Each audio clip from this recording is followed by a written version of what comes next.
There is one whistleblower, however, Chritopher Mellon, who I wanted to discuss. What makes Chritopher Mellon's testimony so mentionable is that he had positions during the Clinton and Bush administration that required high clearances. Not to mention that he has visited Area 51, was involved in the oversight of the NRO, CIA, NSA, and other intelligence organizations, and became the first congressional official to review all of the NSA's compartmented programs.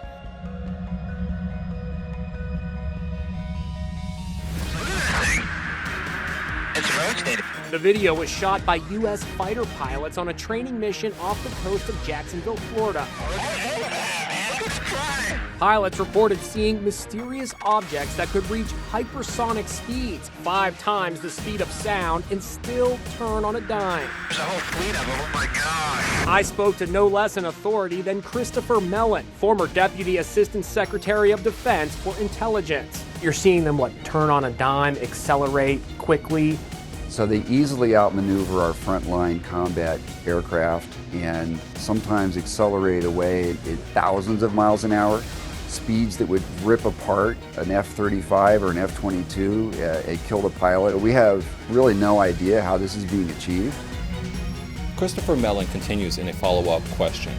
I'll say this, if it were me, if I were trying to bury it deep, I'll take it outside of government oversight entirely and place it in a compartment or as a new entity within an existing defense company and manage it as what we call an IRAD, or Independent Research and Development Activity. Wow. Look, I don't know about you guys, but I was actually absolutely blown away when I read the answer. Maybe it's because it made so much sense.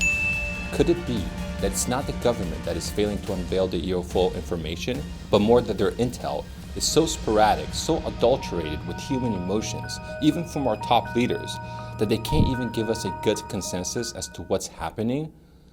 In other words, it seems very likely, given Mr. Mellon's comments on how to compartmentalize sensitive information, that most of the good intel regarding ETs are in the hands of the private sector, in the hands of government contractors, not in the hands of the major government agencies themselves, thus the lack of full disclosure.